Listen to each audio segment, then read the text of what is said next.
네, 이 시간에는 행동의 근원이라는 제목으로 우리가 함께 하나님의 말씀 나누도록 하겠습니다. 자, 우리 계속해서 사무엘상의 말씀 보고 있죠.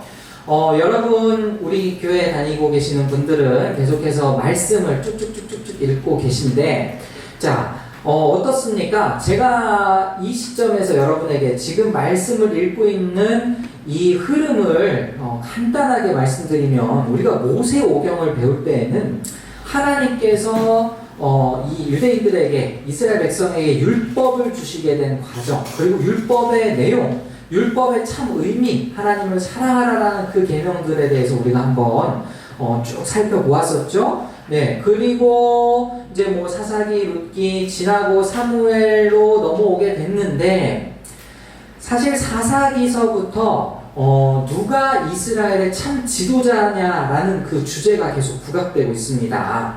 왕이 누구냐라는 것이죠.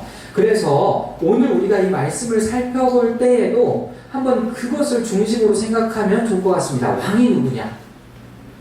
모세오경을 여러분이 읽었을 때는 계속해서 정말 귀에 못이 박히도록 저에게 들은 이야기가 뭐였습니까? 하나님의 말씀을 읽어라! 제발. 그죠? 말씀을 읽어야 하나님의 뜻을 알지 하면서 제가 엄청나게 말씀을 읽는 걸 강조했다면, 지금 여러분이 사사기와 또 계속해서 역사서를 읽어 내려가면서는 왕이 누구이시고 그 왕을 어떻게 섬겨야 할까? 이게 여러분의 중심 고민이 되어야 하겠습니다.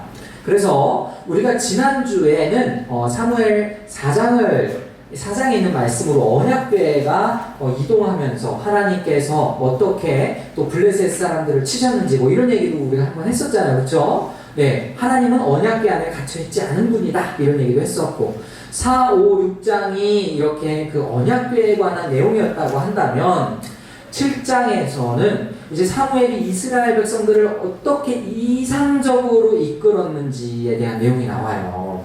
그래서 하나님이 참 왕이시고 그 하나님이 세운 지도자 사무엘을 통해서 이스라엘이 평안합니다. 그러나 8장에 그럼에도 불구하고 이스라엘 백성들이 왕을 요구하게 되죠. 그래서 세운 왕이 누굽니까? 사울 왕이죠. 사울 왕에 대한 이야기가 9장, 10장, 11장에서는 긍정적으로 그려집니다. 네, 베냐민 지파, 막내 지파에서 겸손한 어떤 왕이 태어난 것처럼 묘사가 되었지만, 동시에 그 사람의 키가 어깨 위나 더했다라는 표현이 등장하는데, 사실 성경에서 사람의 외모에 대해서 이야기할 때는 그렇게 긍정적이지는 않은 이미지가 많이 등장합니다. 대표적으로 누가 있습니까? 다윗이 물맷돌 갖고 싸웠던 골리앗에 대해서 키가 언급되죠. 여러분 예수님의 키 아세요? 모르시잖아요. 그죠? 바울 사도의 키 아십니까? 모르시잖아요. 신앙의 어떤 위대한 인물들을 보면 그 외모에 대해서 우리가 알 수 있는 길이 별로 없습니다. 그런데 특별히 사울왕만큼은 그 외모가 좀 부각되죠. 그리고 굳이 또 이야기하면은 다윗의 외모도 나옵니다. 그 용모가 붉고 뭐 이런 식으로 나오는데, 사실은 그것은 여러분이 읽으시면 아시겠지만 지금 이 사울과 대조되는 외모를 가졌다라고 우리가 이해하면 더 좋을 것 같습니다. 여하튼지 간에 9장, 10장, 11장으로 가면은 이제 사울 왕이 어떻게 그 여호와의 전쟁에서 승리했는지, 또 여호와의 영이 어떻게 임했는지 뭐 그런 내용이 나온다 하면은 12장에 가면은 이제 사무엘이 자신의 어떤 마지막 말을 하면서 하나님의 율법을 잘 지켜야 된다. 왕뿐만 아니라 이스라엘 백성 전체가 이 율법을 잘 준수해야 된다라는 그러한 말씀을 언급을 합니다. 그리고 등장하는 게 오늘 13장이에요. 그러면 이 가운데 율법을 기준으로 해서 우리가 한번 성경의 구조를 생각해 본다면 9장, 10장, 11장은 사울이 상승세를 보여주는 모습을 보여줬다라고 한다면 13, 14, 15장에 걸쳐서 사울이 어떻게 해서 하나님 앞에 버림받게 되었나, 그 과정이 나와 있습니다. 그래서 오늘 본문의 이 13장의 이야기는요, 여러분이 간단히 이제 눈으로 이제 그 사무엘상 13장의 초반부를 보시면 아시겠지만 이제 블레셋과 또 전쟁이 일어났어요. 그런데 이번에는 그 전쟁의 시작이 약간 느낌이 다릅니다. 왜냐면은 유난히 이스라엘 백성이 이 블레셋 앞에서 좀 떨어요. 그 마음이 떨립니다. 자, 우리 그 성경이 있으신 분은 한번 보시고 제가 한번 읽어드리겠습니다. 13장 5절과 6절에 이런 말씀이 있어요. 블레셋 사람들이 이스라엘과 싸우려고 모였는데 병거가 3만이요 마병이 6,000명이요 백성은 해변에 모래 같더라. 그들이 올라와 베다웬 동쪽 믹마스에 진침해 이스라엘 사람들이 위급함을 보고 절박하여 굴과 수풀과 바위 틈과 은밀한 곳과 웅덩이에 숨으며. 어떻습니까? 지금 우리가 지금까지 성경 읽으면서 살펴봤던 이스라엘 백성들과 모습이 약간 좀 다르잖아요. 네, 두려워서 숨고, 그리고 7절에 보면은 모든 백성은 떨더라. 그 마음에 막 두려움이 있었던 것이 묘사되고 있습니다. 자, 그러면은 지금 뭔가 분위기가 심상치 않다라는 것을 여러분은 눈치채셨을 텐데, 그럼 이제 본문 말씀이 시작하는 8절을 한번 보시겠습니다. 오늘 우리가 함께 보는 본문. 사무엘이 정한 기한대로 200 동안을 기다렸으나 사무엘이 길갈로 오지 아니하매. 자, 이거 언제 누가 정했을까요? 여러분이 나중에 말씀 살펴보시면 아시겠지만 사무엘상 10장 8절에 이런 말씀이 있어요. 네, 길갈로에 올 때까지 7일 기다려라. 내가 반드시 오겠다. 이런 말씀이 있거든요. 근데 7일을 기다려도 사무엘이 오지 않는 거예요. 근데 사무엘이 오지 않았을 때의 백성들의 반응이 어땠냐면 8절 후반절 보니까 백성이 사울에게서 흩어지는지라. 자, 그러면 사울의 마음을 한번 생각해 볼까요? 자, 7일째가 됐는데 사무엘이 오지 않자 백성이 떠나가는 게 눈앞에 보여요. 그럼 당장 사울왕은 뭘 해야 될까요? 자, 뭘 해야 되는지를 잠깐 머릿속에 여러분 나름대로 상상하시고, 사울은 그래서 어떻게 행했는지를 보니까 9절 보십시오. 사울이 이르되 번제와 화목제물을 이리로 가져와라 하여 번제를 드렸더니 번제를 드리기를 마치자. 자, 번제와 화목제를 사울이 직접 드립니다. 그래서 여러분 지금까지 이 사울의 스토리를 여러분이 알고 있는 분이라면 왜 하나님께 처음으로 이렇게 벌을 받았다고, 버림받았다고 생각이 듭니까? 번제와 화목제를 드리면 안 되는데 드렸기 때문에 라고 생각을 하잖아요. 그죠? 아닙니까? 자, 여러분 원래 번제와 화목제는 누가 드릴 수 있습니까? 제사장이 드릴 수 있죠. 그럼 지금 잘 한번 생각해 보겠습니다. 제사장이 드릴 수 있는 것을, 제사장만이 드릴 수 있는 것을 사울 왕이 행했기 때문에 버림받았다. 이렇게 지금 생각할 수 있을까요? 그럼 그 이유 때문이라는 근거를 성경에서 찾아야 돼요. 그죠? 근데 이제 그 다음에 보니까 마침, 그것도 때마침, 이걸 다 마치자마자 10절 이후에 보니까 또 사무엘이 온지라 사울이 나가서 맞으며 무난하매. 사무엘이 이르되 왕이 행하신 것이 무엇이냐 하니 사울이 이르되 백성은 내게서 흩어지고 당신은 정한 날에 오지 않고 블레셋은 사람은 믹마스에 모였음을 내가 보았으므로 이에 내가 이르기를 블레셋 사람들이 나를 치러 길갈로 내려오겠거늘 내가 여호와의 은혜를 간구하지 못하였다 하고 부득이하여 번제를 드렸나이다 하니라 라고 이야기합니다. 자, 그러면은 사울이 이렇게 번제와 화목제를 드린 이유가 나와 있어요. 그죠? 첫 번째, 백성은 흩어졌다. 두 번째, 사무엘은 오지 않았다. 그리고 세 번째, 블레셋 사람들이 나를 치러 왔기 때문에 그러니까 내가 하나님께 은혜를 구하지 못해서 지금 나는 부득이하게 제사를 드렸다. 뭐 이런 거죠? 번제를 드렸다. 말씀대로 보면 그렇지 않습니까? 근데 지금 사무엘이 이렇게 얘기해요. 사무엘이 사울에게 이르되 왕이 망령되이 행하였도다. 왕의 하나님 여호와께서 왕에게 내리신 명령을 지키지 아니하였도다. 그리하였더라면 여호와께서 이스라엘 위에 왕의 나라를 영원히 세우셨을 것이오늘 책망합니다. 그럼 이 말씀을 비추어 보건대 13절에 왕이 망령되이 행했다라는 것을 보면은 제사장이 드렸어야 하는 번제를 당신이 드린 것이 망령된 행동입니다. 이렇게 우리가 해석을 할 수 있겠죠? 자, 그러면 제가 아까도 얘기했지만 이게 진짜로 망령된 행동이었냐 이거예요. 제가 왜 이 질문을 던지냐면, 그럼 제사장만 번제와 화목제를 드렸다 칩시다. 왕은 드릴 수 없다라고 쳐봅시다. 그러면 왕 중에 번제와 화목제 드린 사람 있을까요, 없을까요? 있어요. 누구? 다윗. 우리 말씀 한번 찾아보겠습니다. 사무엘하 24장 24절에서 25절 말씀 한번 찾아보시면요, 사무엘하 24장의 내용을 일단 제가 먼저 말씀드리겠습니다. 이것은 다윗의 인구조사와 관련된 이야기예요. 다윗이 하나님 앞에 인구조사를 한 것이 하나님 앞에 범죄가 되어서 다윗이 하나님 앞에 회개하면서 이 아라우나라는 타작 마당에서 번제와 화목제를 드리는 내용이 등장합니다. 24절과 25절 찾으셨으면 다 같이 한번 읽어보겠습니다. 시작. 왕이 아라우나에게 이르되 그렇지 아니하다. 내가 값을 주고 내게서 사리라. 값없이는 내 하나님 여호와께 번제를 드리지 아니하리라 하고, 다윗이 은 50세겔로 타작 마당과 소를 사고 그곳에서 여호와를 위하여 제단을 쌓고 번제와 화목제를 드렸더니 이에 여호와께서 그 땅을 위한 기도를 들으심에 이스라엘에게 내리는 재앙이 그쳤더라. 자, 어떻습니까? 다윗이 번제와 화목제 드렸어요? 아니면은 다윗이 제사장을 시켜가지고 번제와 화목제 드렸어요? 다윗 왕이잖아요. 그렇죠? 갑자기 사건이 미궁 속으로 빠져듭니다.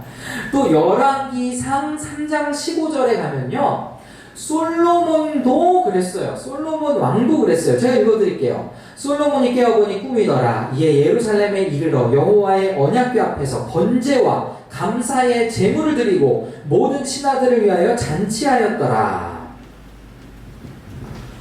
이건 뭐예요? 지금 다윗, 그러니까 굳이 따지면 사울 왕, 다윗, 솔로몬 왕, 지금 다 번제와 화목제를 드렸잖아요. 근데 왜 다윗은 되고 솔로몬도 되는데 사울은 안 돼? 뭐 이상하지 않습니까? 그럼 여기서부터 우리가 다시 질문을 던져야 되는 거예요. 그럼 도대체 사울이 망령되게 행한 것이 무엇일까? 우리가 알 수 없는 어떠한 요인이 있기 때문에 지금 이렇게 벌받는 거 아니겠습니까? 자, 그러면 하나님이, 여러분 한번 머릿속으로 잠깐 생각해 보십시오.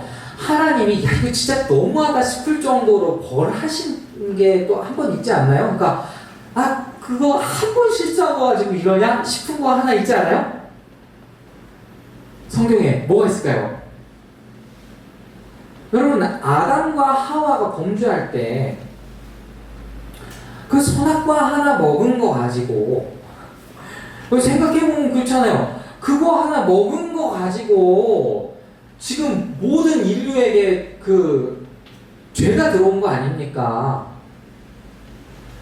생각해보면은 굉장히 그 아담과 하와 입장에서 억울하다는 생각 들지 않아요? 자, 하나님이 에덴 동산을 창설하시고 가운데 생명나무와 선악을 알게 하는 나무를 딱 세우신 다음에 동산 안에 있는 그 모든 나무의 실과는 너희가 먹을 수 있지만 선악을 알게 하는 나무 먹지 말아라. 그거 먹으면 너네 죽고 말 거야 라고 얘기했으면은, 이건 마치 제가 지금 우리 둘째 유람이가 아이스크림을 그렇게 좋아해요. 근데 이제 아이스크림 사다가 냉장고에 딱 넣었는데, 근데 이제 제가 유람이한테 얘기하는 거죠. 냉장고에 있는 거 다 먹어도 돼. 다 먹어도 되는데 아이스크림 먹지 마. 너 이거 먹으면 죽는다. 그래서 아이스크림을 근데 제가 없을 때 먹었어요. 그래서 제가 죽였어요. 이거 얼마나 잔인한 얘기로 끝나요. 여러분이 생각해도 어이가 없잖아요. 그런데 아담과 하와도 따지고 보면 그런 거 아닙니까? 아담과 하와가 도대체 뭐 그렇게 잘못을 했어요?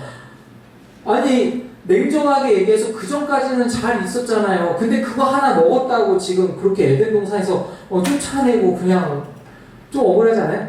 그러면은 그 행동 자체가 문제라기보다는 그 행동을 하게 된 근원이 뭘까를 생각을 해봐야 되는 게 합리적이지 않겠습니까?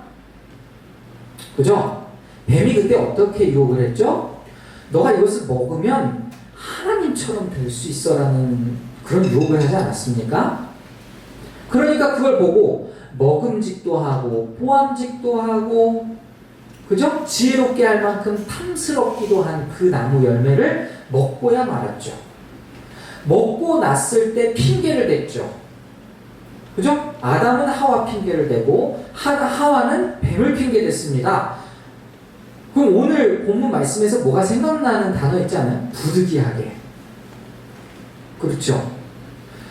그리고 그 이후에 아담이 가인을 낳고 에녹을 낳았는데 가인의 번제는 안 받으시고 가인의 제사는 안 받으시고 아벨의 제사는 받으셨어요. 근데 성경에는 왜 받으셨고 안 받으셨는지 그 이유에 대해서는 침묵합니다. 그죠?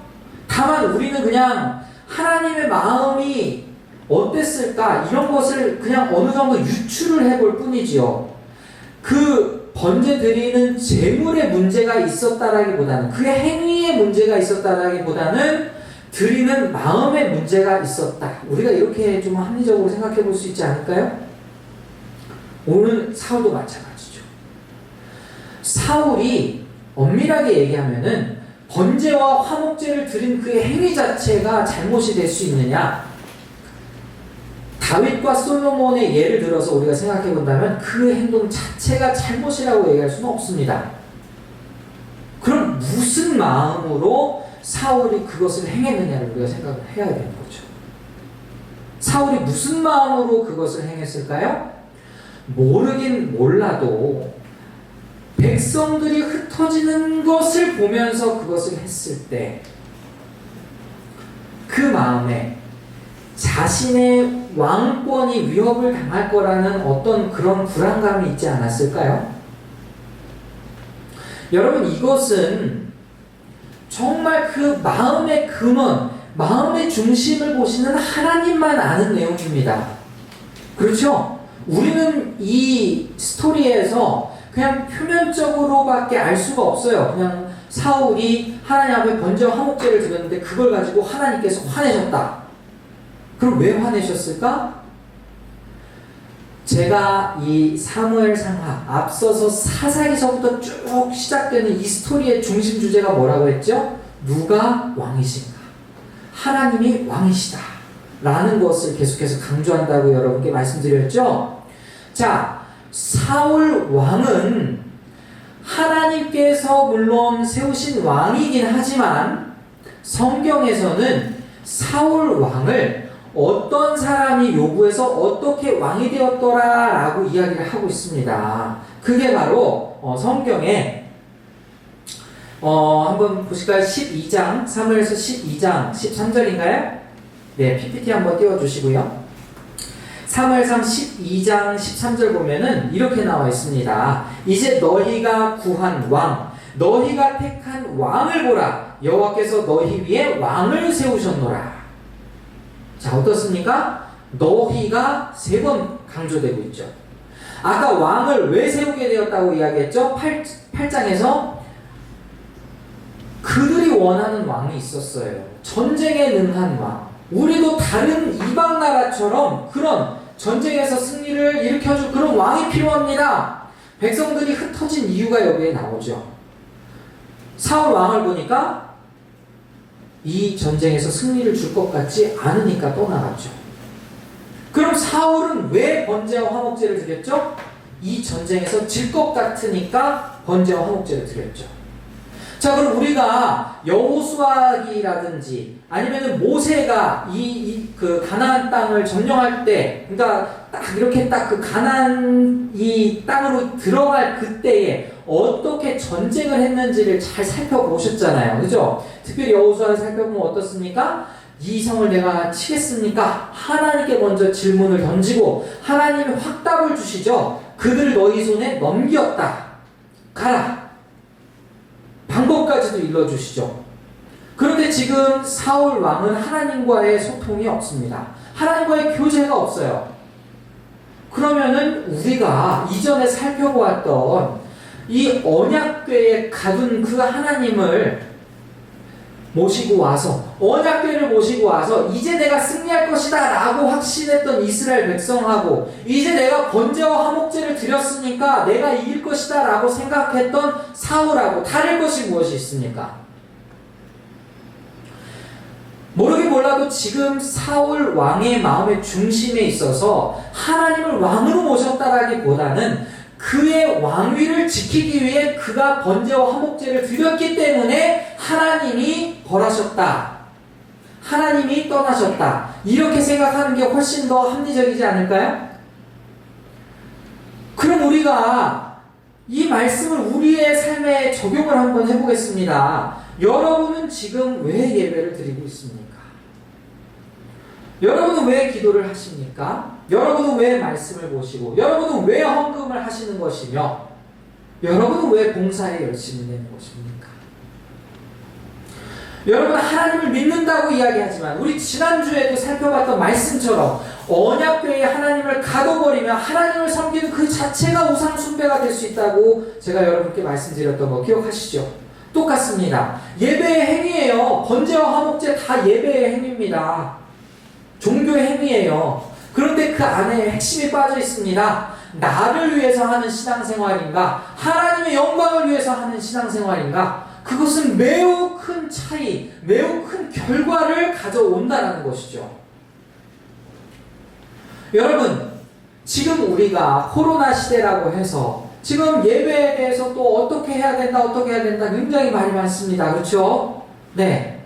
뭐 인터넷 예배 된다, 안 된다 이런 얘기도 있고, 모여서 어떻게든 모여서 해야 된다, 안 된다 이런 얘기 있고, 뭐 정말 사람들마다 얘기가 달라요. 그럼 우리가 우리 본질을 한번 생각을 해볼까요? 여러분은 지금 매일매일 하나님과 교제를 나누고 있습니까? 여러분은 매일매일의 삶 가운데 하나님께 여쭈어 보며, 주여 내가 어떻게 하면 좋겠습니까? 주님은 나의 왕이십니다, 이렇게 왕으로 모시면서 살고 있습니까? 왕으로 모시면서 살고 있지도 않으면서 우리가 하나님 앞에 모여서 예배한들 그것을 하나님이 받으시겠습니까? 너무 표면적인 종교 행위죠. 너무 표면적인 종교 활동이죠. 종교 활동에 심취하면 어떻게 됩니까? 그냥 내가 잘한다고 생각을 하는 거예요. 지금 사무엘이 왔을 때에 사울이 됐던 핑계가 뭡니까? 부득이하게 내가 그렇게 할 수밖에 없었습니다. 그런데 여러분, 나중에 사울이 한 번 더 범죄를 하죠. 15장 가서 또 범죄를 하죠. 그때 사무엘이 했던 말씀이 뭡니까? 네? 순종이 제사보다 낫고 듣는 것이 순양의 기름보다 낫다 라고 말씀하셨어요. 이건 그냥 팩트예요. 그냥 너무 그냥 돌직구, 지금 핵돌직구를 날린 거예요. 자, 그럼 여러분, 이것이 오늘날 여러분에게 정말 핵돌직구로 와닿느냐라는 거예요. 여러분이 일주일 동안 하나님께 순종하지도 않는 그런 삶을 살면서 내가 오늘 주일날 모여서 그래도 내가 예배했지, 내가 오늘 찬양팀으로 그래도 섬겼지, 아무 소용이 없다라는 겁니다. 하나님은 중심을 보시기 때문에. 여러분이 그러면서 여러분의 삶의 왕좌에 내려오지 않는다면 하나님은 역시 마찬가지로 사울과 같은 평가를 여러분에게 내리지 않으실까요? 하나님을 왕으로 모신다는 건 뭡니까? 하나님이 기뻐하시는 뜻대로, 하나님이 명령하시는 그 명령에 순종하면서 살아야 진짜 왕으로 모시는 거잖아요. 제가 매일매일 아내에게 사랑한다 사랑한다 이야기하면서 제가 맨날 나가서 뭐 다른 여자 만나고 맨날 술 마시고 막 하나도 안 놀아주고 이런다면, 그런다는 게 아니고, 그런다면 그게 사랑한다고 얘기할 수 있겠어요? 아니죠. 고백에는 순종이 들어가야죠. 여러분이 매일매일 기도할 때 주님을 주인님이라고 이야기한다면, 나의 왕이라고 이야기한다면 진짜로 왕을 모시는 삶을 살아야 되는 게 우리 그리스도인의 삶 아니겠습니까? 그런데 우리가 한 주 동안의 삶을 잠깐 돌아보시기 바랍니다. 내 모든 순간순간의 선택의 과정들을 하나님께 의뢰했는가? 물론 바빠서 그러지 못했다 할 수 있어요. 하루를 보내면서 정말 5분도 안 걸리는 하나님의 말씀을 읽으면서 내가 정말 묵상을 했는가? 뭐 바쁘고 야근해서 그럴 수 있어요. 내가 정말 기도했는가? 혼자 있을 시간이 없어서 뭐 못했을 수 있다. 다 좋습니다. 그럼 지금 제가 한 얘기들, 지금 사울이 얘기했던 부득이하게랑 다를 게 뭐가 있습니까? 그럼에도 불구하고 우리는 하나님을 섬기는 사람이어야죠. 모른다는 겁니다. 하나님이 보셨을 때 왜 사울 왕을 버리시고 다윗을 택한지 솔직히 지금도 잘 모르겠어요. 왜요? 다윗이 밧세바를 범했을 때 10계명 중에 5계명 한꺼번에 범한 거 아닙니까? 그죠? 도적질하지 말라, 살인하지 말라, 간음하지 말라, 네? 탐내지 말라. 뭐 다 범했잖아요. 근데 왜 다윗은 끝까지 용서해주면서 예수 그리스도를 예표하는 그런 인물로까지 높여주시냐고요. 그럼 지금 우리의 행동보다도 그 마음의 중심에 하나님을 어떻게 모시고 사는지가 하나님 그것에만 관심이 있다는 거죠. 그렇지 않습니까? 다윗이 택함을 받을 때 사무엘에게도 사무엘조차도 헷갈렸거든요. 다윗의 형들을 봤을 때 진짜 키도 크고 엄청 잘생기고 했을 때 이 사람이 하나님 택하신 왕이고 막 이렇게 했을 때 하나님이 그 사람 아니야 하면서 사무엘에게 하신 말씀이 있어요. 사무엘서 16장 한번 보겠습니다. 사무엘서 16장 7절 말씀.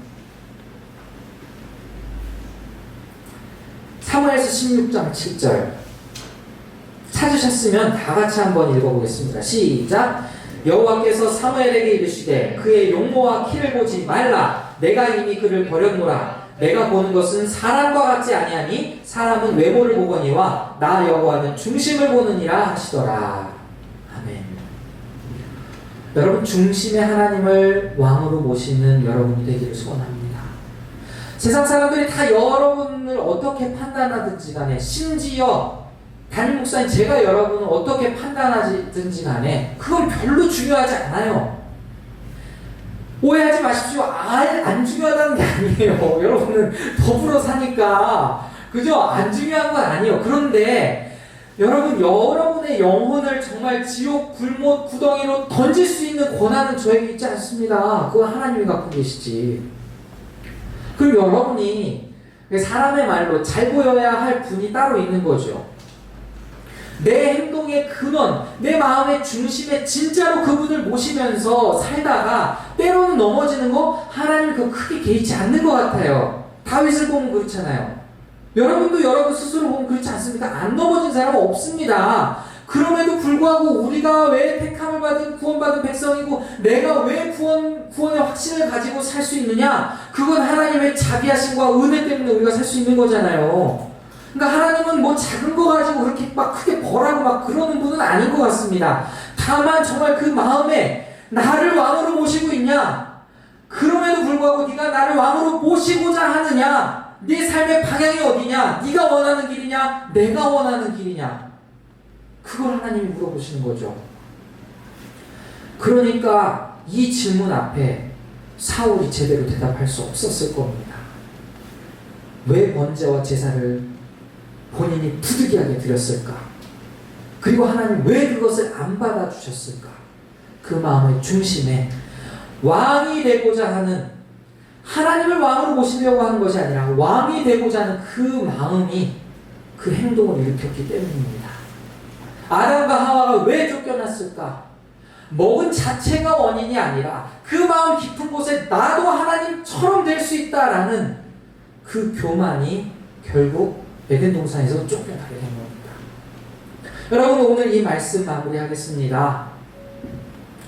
사무엘의 이야기처럼 순종이 제사보다 낫고 듣는 것이 순양의 기름보다 낫습니다. 여러분이 얼마나 헌금을 하든, 여러분이 얼마나 봉사를 하든 그거보다 훨씬 더 중요한 것은 여호와 하나님의 말씀을 계속해서 듣는 거예요. 여러분이 이 자리에 와서 예배하는 것보다 훨씬 더 중요한 것은 매일의 삶 가운데 여러분이 하나님의 말씀을 순종하며 사는 겁니다. 그것이 바로 하나님을 왕으로 모시고 진짜 주님이라고 고백하며 사는 삶입니다. 여러분, 계속해서 우리가 사무엘 상하를 읽고 열왕기 상하를 읽고 하면서 우리에게 던져지는 계속적인 질문은 그겁니다. 왕이 누구인가? 이 땅의 왕이 누구인가? 이 세상을 통치하는 왕은 누구이시며 나를 다스리시는 그 왕은 누구신가? 그 질문에 하나님이 될 수 있기를 바랍니다. 그리고 그 고백을 여러분의 입술이 아니라 여러분의 행동으로 보여주시기 바랍니다. 하나님은 살아계십니다. 오늘도 살아계시고 여러분의 삶을 계속해서 지켜보고 계시고 여러분이 정말 하나님 앞에 순종하며 살기를 기다리고 계십니다. 우리가 오늘 이 예배를 마칠 때 다시금 내 마음속에 하나님을 왕으로 모시며 순종하는, 하나님을 높이며 사는 그러한 우리 모두가 될 수 있기를 간절히 소원합니다.